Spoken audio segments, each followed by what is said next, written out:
Isto é o Topless, amigos, e neste vídeo nós vamos analisar a situação de hoje no conflito entre a Rússia e a Ucrânia, dia 12 de janeiro de 2026. E nestes últimos dias a situação ficou mais clara em termos de batalhas que teremos ao longo da linha da frente nos próximos meses. Tenho bastantes informações interessantes para vocês, mas antes disso vamos só analisar aqui uma situação que vem por parte do Reino Unido. E a informação é que este país já está a desenvolver um míssil para fornecer à Ucrânia. Segundo o artigo desta revista, o míssil possui um alcance de 500 km aproximadamente e tem uma carga explosiva de 200 kg. E nós temos de prestar atenção ao facto de que, se estamos a receber esta notícia agora, muito provavelmente ou o Reino Unido já está na fase final de desenvolvimento deste míssil e de fornecimento à Ucrânia, ou então a Ucrânia já possui esse míssil em suas mãos. E isto é bastante importante porque, se nós calcularmos a distância que nós temos entre a região mais ao norte da Ucrânia até à própria cidade de Moscovo, vamos ter uma distância próxima de 500 km. E é muito provável que a Ucrânia utilize este míssil para atacar a capital da Rússia, e obviamente isto vai significar mais uma escalada nesta guerra. Ainda durante a última noite também tivemos um ataque com drones efetuado pela Rússia contra todo o território da Ucrânia. Os ucranianos referem que foram identificados 156 drones russos e que as suas defesas antiaéreas conseguiram abater 135 deles, mas a cidade de Kiev está a sofrer com falhas de eletricidade, a população está sem acesso ao aquecimento e cada vez há mais e mais problemas neste aspecto, mas o grande objetivo destes ataques por parte da Rússia é obrigar Zelensky a negociar. Outro alvo de ataque da noite de hoje foi a cidade de Novgorod-Siversky, e como podemos ver é uma cidade que fica perto de um possível ponto de lançamento dos mísseis ingleses. E a verdade é que nos últimos meses bastantes fontes referiram concentrações de forças russas ao longo da fronteira com a Ucrânia a norte em toda esta região. E talvez os russos também estejam a preparar algo nesse sentido. Mas os focos principais de ataque durante a última noite foram as regiões mais perto da linha da frente de combate. Tivemos também ataques registados na cidade de Odessa. Por exemplo, os russos começaram a atacar navios com drones mais baratos, como podemos ver aqui. Temos aqui pelo menos 2 ataques registados. Não sabemos se eles foram efetuados ao mesmo navio ou não, mas estão aqui gravados em vídeo estes 2 ataques. E isto claramente é uma resposta aos ataques que a Ucrânia tem efetuado contra a frota fantasma de navios dos russos. Os ucranianos também prosseguem a atacar a infraestrutura petrolífera da Rússia. Por exemplo, neste mar tivemos um ataque com drones ucranianos a uma plataforma de extração de petróleo. E temos também estes ataques gravados em vídeo e podemos ver que ambos os países continuam a atacar-se nesse sentido. Vamos agora passar à situação que nós temos ao longo da linha da frente de combate. Tivemos bastantes atualizações da frente de Zaporizhia. Por exemplo, aqui nas regiões mais ao norte tivemos a destruição de um radar da defesa antiaérea ucraniana. Por acaso este vídeo contém bastantes episódios de ataque. Podemos ver alguns, onde foram atacados alvos do setor energético, mas também alguns alvos militares, como podemos ver em alguns destes episódios.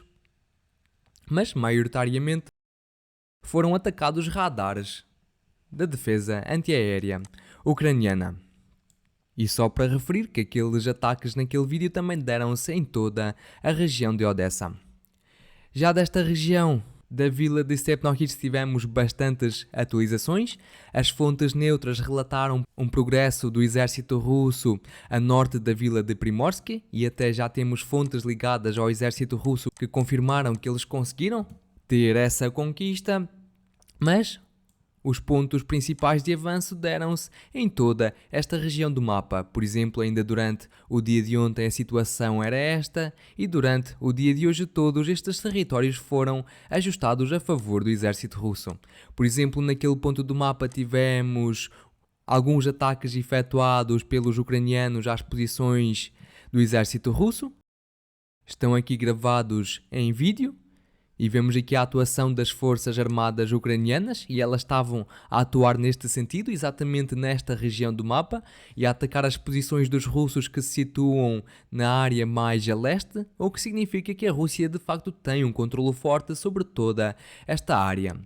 Além disso, tivemos um relato por parte do Ministério da Defesa da Rússia que confirmou oficialmente que a vila de Novoboykivsky foi totalmente conquistada pelo seu exército. Mas em relação a isto ainda não possuímos nenhuma imagem ou vídeo que confirme esta situação e por isso ficaremos a aguardar.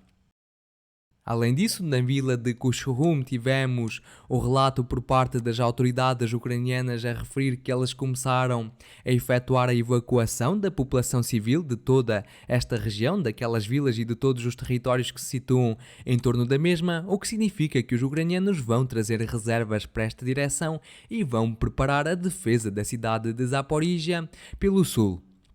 E esta é uma cidade que fica bastante próxima da linha da frente de combate atual, fica a uma distância de cerca de 8 km, mas é muito improvável, muito mesmo improvável, que os russos efetuem alguma tentativa de furar a defesa ucraniana exatamente em toda esta região do mapa, porque os ucranianos aqui possuem uma fortíssima linha defensiva que também é protegida por um rio e que passa nas vilas de Malokoteriivka, Grigorievka, Zaporozhets e que prossegue depois em direção ao leste. Vou completar esta linha para nós termos uma ideia daquilo que está a acontecer aqui, mas vemos que esta linha é composta por bastantes fortificações, bastantes redes enormes de trincheiras e, verdade seja dita, os russos não vão conseguir quebrar esta linha sem ter posições consolidadas em toda esta região mais ao sul.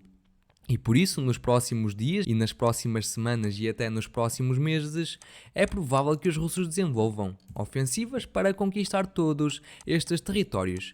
E, por exemplo, já tivemos a confirmação de que um eixo de ofensiva deu-se exatamente nesta região do mapa.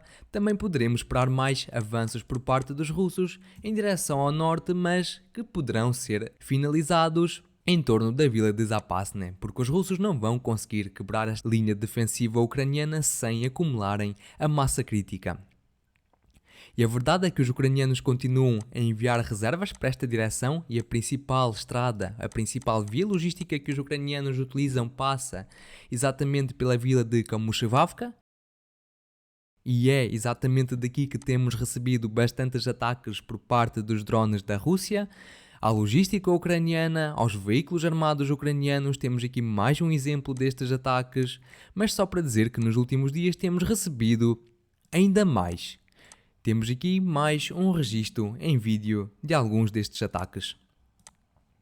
E portanto, a situação nesta região é esta. Os russos querem cortar a logística dos ucranianos para conseguirem ter estes avanços todos em todos estes campos, linhas de árvores e pequenas florestas, mas o foco principal de avanço por parte dos russos vai ser de trincheira em direção à cidade de Orikhiv. Para já, os russos vão estar focados em conquistar esta cidade. E a sua conquista, obviamente, não será daqui a alguns dias ou daqui a algumas semanas. Estamos a falar, muito provavelmente, de uns 4 ou 5 meses. E para completar esta conquista, os avanços não só se vão dar pela região mais a oeste, mas também pela região mais a leste. Por exemplo, ainda durante o dia de hoje tivemos bastantes fontes que referiram avanços por parte das forças russas em toda esta linha. Tivemos fontes pró-russas, fontes neutras a confirmar essa situação. Mas para já, o foco de avanço está em direção à vila de Sviatopetrivka. Daqui os russos estão a desenvolver uma ofensiva a tentar conquistar esta aldeia ou esta vila para depois atacar pelo norte a própria vila de Zalichnya. Porque para já os russos parece que não estão a ter bastante sucesso ao atacar utilizando a cidade de Guliaipolya e eles agora vão testar uma nova linha de avanços. Mas tudo isto para dizer que eles também querem desenvolver uma ofensiva neste eixo para se aproximarem da própria cidade de Orikhiv. Portanto, para os próximos meses, são estes os eixos de avanço que poderemos esperar por parte dos russos, enquanto os ucranianos vão obviamente trazer cada vez mais e mais reservas, mas vão estar focados em defender a segunda linha defensiva ucraniana em toda esta região do mapa. E como nós sabemos, eles já começaram a preparar a defesa da vila de Kushukum. Vamos continuar mais para norte, em direção à cidade de Pokrovsk, porque aqui a principal atualização que nós recebemos vem-nos por parte da fonte pró-ucraniana Deep State, que finalmente ajustou o mapa a favor das forças russas. Vou só relembrar que antes esta fonte pró-ucraniana possuía uma enorme área cinzenta nesta região do mapa, o que não fazia muito sentido, dada a natureza deste conflito, mas pouco a pouco eles começaram a aceitar a realidade e pouco a pouco estão a confirmar que de facto os russos possuíram este sucesso na conquista da cidade de Pokrovsk e em todos os territórios que se situam ao longo desta linha. Além disso, não só tivemos estes relatos, como também ataques efetuados por parte dos ucranianos. Um dos ataques foi efetuado a norte da vila de Udachne, e está aqui o vídeo que mostra esse ataque a um soldado do exército russo. Este vídeo foi geolocalizado exatamente naquele ponto do mapa. Outro ataque também nós recebemos a norte da cidade de Pokrovsk, exatamente naquele ponto. E temos aqui o vídeo que confirma este ataque por parte dos ucranianos e que confirma que os russos de facto possuem um controle forte sobre toda esta região do mapa. Portanto, eu não entendo as pessoas que ainda acham que aquela região está sob controlo ucraniano e que a cidade de Pokrovsk não foi totalmente conquistada pelos russos, se os vídeos e imagens que nós recebemos por parte dos próprios ucranianos confirmam essa informação. Também recebemos alguns ataques por parte dos drones da Rússia contra o exército ucraniano, portanto em toda esta frente tivemos ataques mútuos. Mas agora vamos em direção à cidade de Konstantinivka porque algo importante também está a desenvolver-se em toda esta região. Já vos disse nos últimos vídeos que os russos iniciaram uma grande ofensiva para se aproximarem da cidade de Konstantinivka pelo sul. Para já tivemos apenas relatos de várias fontes, inclusivamente ligadas ao exército russo, mas não tivemos para já nenhuma imagem ou vídeo que confirmasse algum sucesso por parte dos russos. O único vídeo que nós recebemos vem-nos por parte desta região do mapa, que foi mais uma vez um ataque efetuado pelos drones ucranianos contra as posições do exército russo. E um destes ataques, um destes episódios foi geolocalizado exatamente naquele ponto do mapa e por isso este foi ajustado a favor das forças russas, mas esta cidade de Konstantinivka possui apenas uma estrada que pode ser utilizada pelos ucranianos para suprir as suas forças ao longo da linha da frente. E esta estrada passa precisamente por estas vilas que se situam mais ao norte. Além disso, juntando a essa informação, temos o facto de que a cidade de Konstantinivka é uma autêntica fortificação e caso os russos decidam de facto avançar e atacá-la de frente, entrar nesta cidade de frente, obviamente eles vão sofrer bastantes baixas com isso. E por isso os russos são obrigados a manobrar, são obrigados a arranjar outro tipo de estratégia e pelo que estamos a receber dos últimos dias, pelas atualizações que nós recebemos de várias fontes, os russos agora vão desenvolver uma ofensiva para conquistar todos estes territórios aqui, incluindo as vilas de Mykolaipilya, Rozhishne, Dovrabalka e Stepanivka, porque a partir destes pontos eles vão possuir um controlo direto sobre toda a estrada logística que os ucranianos utilizam para suprir as suas forças. E obviamente nós estamos a falar de uma distância bastante curta, por exemplo, desta vila até esta estrada temos uma distância de cerca de 7 km e das posições conhecidas por parte da Rússia mais ao norte temos uma distância de 5 km aproximadamente. E muito provavelmente é nisto que se vai basear a estratégia por parte do exército russo. Eles vão tentar desenvolver uma grande ofensiva para conquistar todos estes territórios. Após isso, eles vão conseguir cortar todo o suprimento das forças armadas ucranianas e, obviamente, os ucranianos não vão ter mais nenhuma hipótese a não ser recuar para posições mais favoráveis na retaguarda. Vou só relembrar que o mesmo aconteceu na cidade de Pokrovsk, só que nesta cidade a situação era bastante diferente, porque os ucranianos possuíam suprimento a partir do leste, a partir aqui mais do norte e ainda mais do norte. Eles possuíam aqui uma grande área por onde poderiam efetuar a sua logística. Na cidade de Konstantinivka, a situação é diferente porque a estrada é só uma. E até nos últimos dias a Rússia também tem intensificado os seus ataques com drones a toda esta região, a todas as estradas que os ucranianos possuem nesta área do mapa. Temos aqui mais um ataque registado em vídeo e, obviamente, tudo isto para cortar qualquer tentativa de contra-ofensiva dos ucranianos que venha da vila de Druzhivka. Mas em relação a esta área do mapa, a situação é esta e são estes os avanços que poderemos esperar nas próximas semanas e nos próximos meses. Além disso, da direção de Sivers tivemos também um foco grande de ataques por parte da Rússia, na cidade de Liman também, e algo importante desta cidade é que a fonte pró-ucraniana Deep State mais uma vez expandiu a sua zona cinzenta, confirmando que o exército russo já está a atuar em todas aquelas regiões. Portanto, a cidade de Liman também está em foco na linha da frente de combate. Mas o que tem acontecido nas últimas semanas foi uma quebra local, um colapso local das defesas ucranianas ao longo desta floresta que se situa ao lado da própria cidade de Liman. Eu já expliquei estes avanços por parte dos russos nos últimos dias, portanto vejam caso tenham interesse, mas eu quero dar um foco especial à importância de toda esta floresta.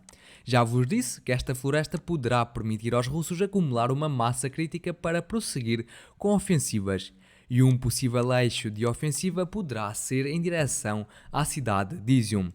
E caso os russos consigam ocupar bastantes posições em torno da mesma, então eles vão conseguir trazer os seus operadores de drones do tipo FPV e vão conseguir controlar toda a logística ucraniana, digamos, num raio de 30 km. Vou só desenhar estes raios para nós termos uma imagem mais clara daquilo que vai acontecer. E obviamente este controlo não só se dará para sul como também para norte, mas isto significa que toda esta área do mapa ficará sob controle dos drones das forças armadas da Rússia. E isso obviamente vai significar o colapso das defesas ucranianas em toda a região de Borova e poderá também significar um colapso local da logística ucraniana em direção à cidade de Sloviansk. E é por causa disso que os russos têm apostado neste eixo de avanço e têm desenvolvido bastantes tentativas de ataque em toda esta região do mapa nos últimos dias. E é precisamente daqui, deste foco, que poderemos também esperar mais avanços nas próximas semanas. Vamos agora em direção à cidade de Kupiansk. E daqui não temos recebido nenhum avanço no mapa registado nas últimas 24 horas, apenas ataques regulares, tanto por parte dos russos como por parte dos ucranianos, mas eu só vou recuar alguns dias atrás para nós percebermos como a situação se tem desenvolvido em toda esta região. No dia 4 de janeiro tivemos um relato por parte do Ministério Russo da Defesa que o seu exército conseguiu conquistar totalmente a vila de Podolya, mas como não tivemos confirmação visual disso, ajustámos o mapa para uma cor vermelha mais clara. Mas passado alguns dias começámos a receber as primeiras bandeiras erguidas pelos soldados do exército russo. As primeiras bandeiras foram erguidas em toda esta área e depois também recebemos algumas bandeiras erguidas no território mais próximo à vila de Kupiansk-Vuzlovoy. Isto significa que os russos afinal não querem estar a efetuar um contra-ataque direto no centro de Kupiansk para expulsar os ucranianos que conseguiram recuperar bastante território nas suas recentes grandes contra-ofensivas, mas eles vão inicialmente tentar conquistar os territórios que se situam a sul daquela cidade, para terem também umas posições consolidadas em toda esta frente, mas o mais importante de tudo, conseguirem melhorar a sua logística nesta direção. E temos aqui uma estrada bastante importante que os ucranianos ainda possuem sob seu controlo, mas este também vai ser um dos grandes alvos por parte da Federação Russa nos próximos dias. Vamos agora em direção à região de Sumi, porque de lá também tivemos mais algumas atualizações importantes que nos vêm precisamente da região de Satki. E daqui tivemos o relato, mais uma vez, da fonte pró-ucraniana Deep State, que referiu que as forças russas já estavam a atuar em toda aquela área cinzenta. E por isso, muito provavelmente, os russos vão intensificar os seus ataques para conquistar totalmente esta vila de Satke. E para hoje são estas as principais atualizações que eu vos trago. Se gostaram do vídeo, por favor, deixem o vosso gosto, partilhem-no e subscrevam o canal. E eu relembro que condeno qualquer tipo de violência no mundo. Até amanhã. Tchau, tchau.